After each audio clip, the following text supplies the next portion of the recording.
आणि म्हणूनच झुकते भल्या भल्याची मान. आदरणीय देवेंद्रजी फडणवीस साहेबांना विनंती करते की त्यांनी आपल्याला संबोधून करावं. हिंदवी स्वराज्याचे सरसंस्थापक छत्रपती शिवरायांना मानाचा मुजरा करतो.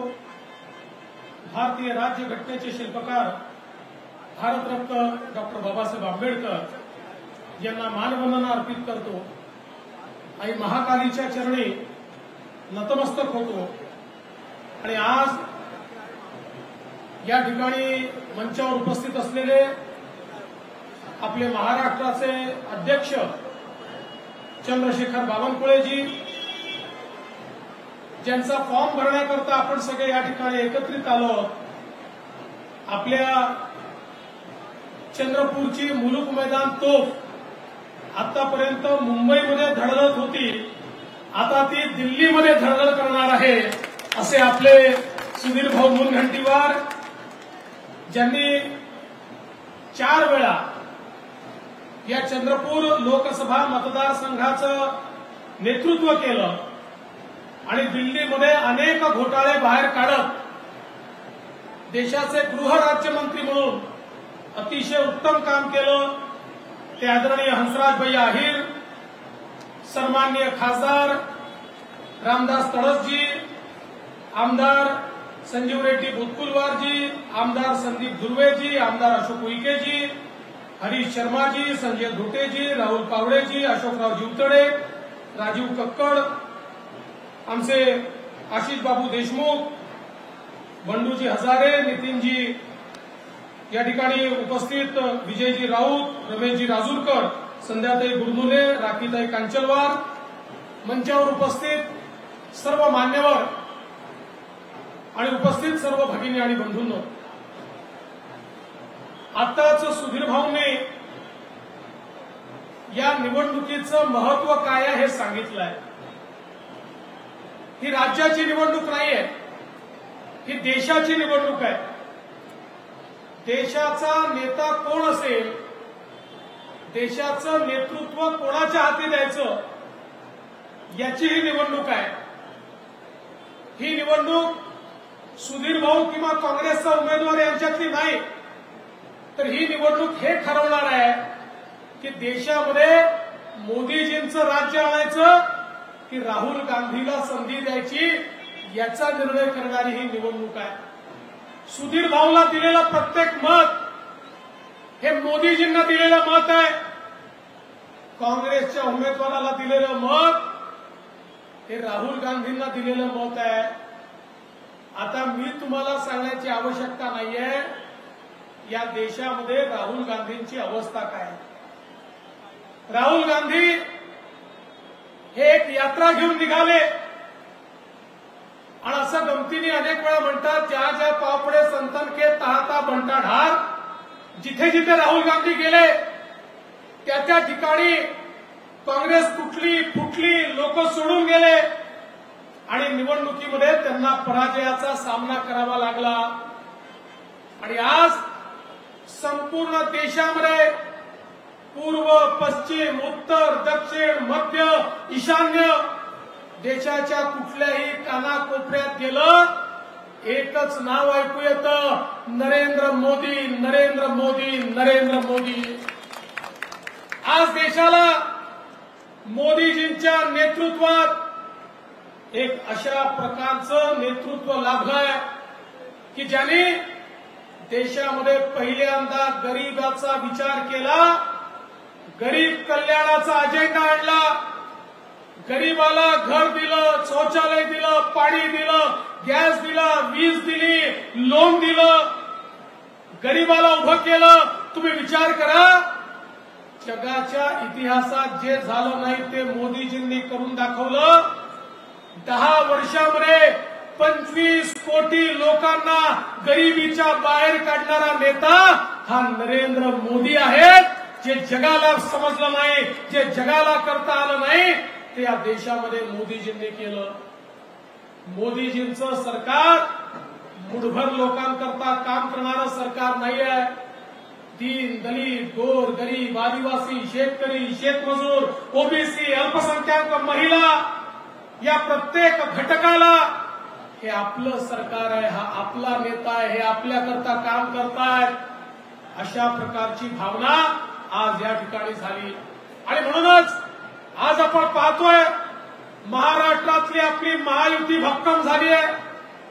भाजप आहे, शिवसेना आहे, राष्ट्रवादी काँग्रेस आहे, रिपब्लिकन पार्टी आठवले आपल्या सोबत आहे, रासप आपल्या सोबत आहे, अनेक पक्ष हे आज आपल्या सोबत आहे आणि एक मजबूत अशा प्रकारची महायुती आपण तयार केली आहे.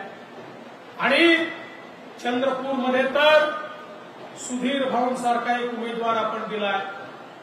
सुधीर भाऊ नेतृत्व, कर्तृत्व, वक्तृत्व याचा तिहेरी संगम जर कुठे पाहायचा असेल तर तो आपल्याला सुधीर भाऊंमध्ये पाहायला मिळतो. ज्या प्रकारे गेली 30 वर्ष सुधीर भाऊंनी महाराष्ट्राच्या विधानसभेमध्ये विरोधी पक्षात असताना सरकारला सळो की पळो करून सोडलं आणि सत्तेत आल्यानंतर सत्तेमध्ये काय परिवर्तन आपण घडवू शकतो हे महाराष्ट्राच्या जनतेला दाखवून दिलं. या ठिकाणी 50 कोटी वृक्ष लावण्याचा संकल्प सोडून या महाराष्ट्राला हिरवगार करण्याचं स्वप्न हे जर कोणी पूर्ण करू शकलं तर ते सुधीर मुनगंटीवार पूर्ण करू शकले.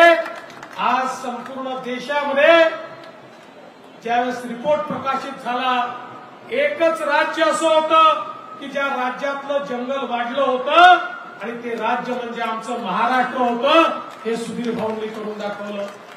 आज सांस्कृतिक कार्यमंत्री म्हणून या महाराष्ट्रामध्ये छत्रपती शिवरायांच्या राज्याभिषेकाच्या 350व्या वर्षाच्या पूर्ततेच्या निमित्ताने छत्रपती शिवरायांना संपूर्ण देशात वंदना तर मिळालीच, पण त्याच वेळी छत्रपती शिवरायांनी ज्या वाघनखाने अफजल खानाचा कोथळा बाहेर काढला होता, जी वाघनखं आमच्याकडनं चोरून त्या काळातल्या इंग्रजांनी नेली होती, त्या सरकारशी चर्चा करून ती वाघनखं देखील भारतामध्ये आमच्या दर्शनाकरता आणण्याचं काम जर कोणी केलं असेल तर ते सुधीर भाऊंनी केलं.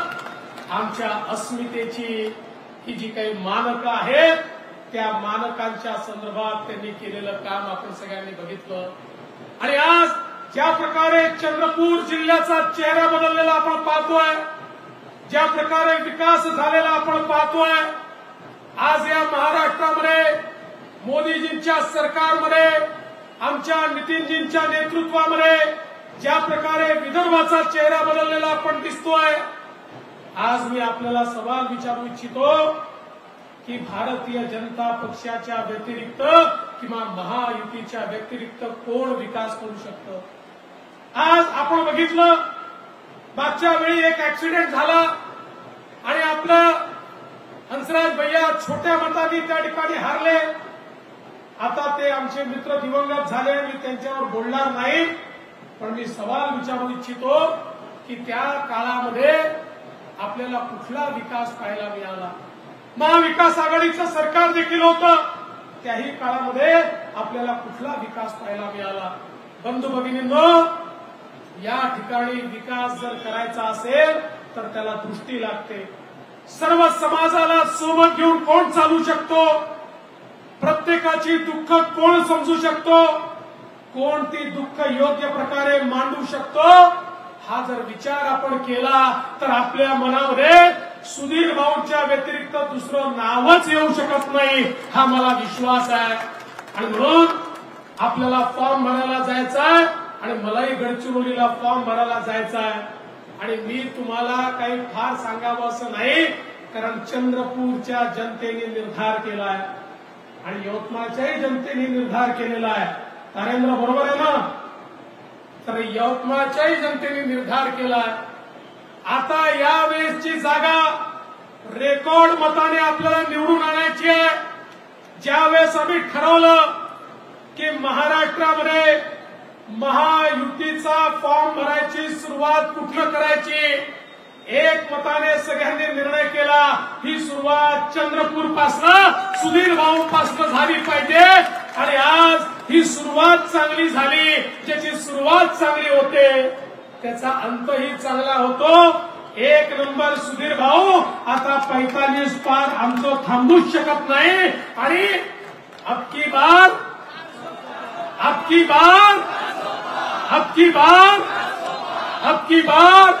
400 पार करून मोदीजींना पुन्हा एकदा भारताचं प्रधानमंत्री बनवून या भारताला विकसित भारताकडे नेण्याचा संकल्प आपण सगळ्यांनी केलाय. आणि त्याची जबाबदारी ही तुमच्यावर या ठिकाणी टाकतो. आणि माझे 2 शब्द संपवतो. जय हिंद, जय भारत. या राज्याचे उपमुख्यमंत्री आदरणीय देवेंद्रजी प्रदेशाध्यक्ष बावनकुळे साहेब, आजचे महायुतीचे उमेदवार आदरणीय सुधीरभाऊ मुनगंटीवार या सर्वांचे स्वागतासाठी महायुतीच्या सर्व नेत्यांना पदाधिकाऱ्यांना विनंती करते की आपण लवकर 2 मिनिटं स्वागत करावं.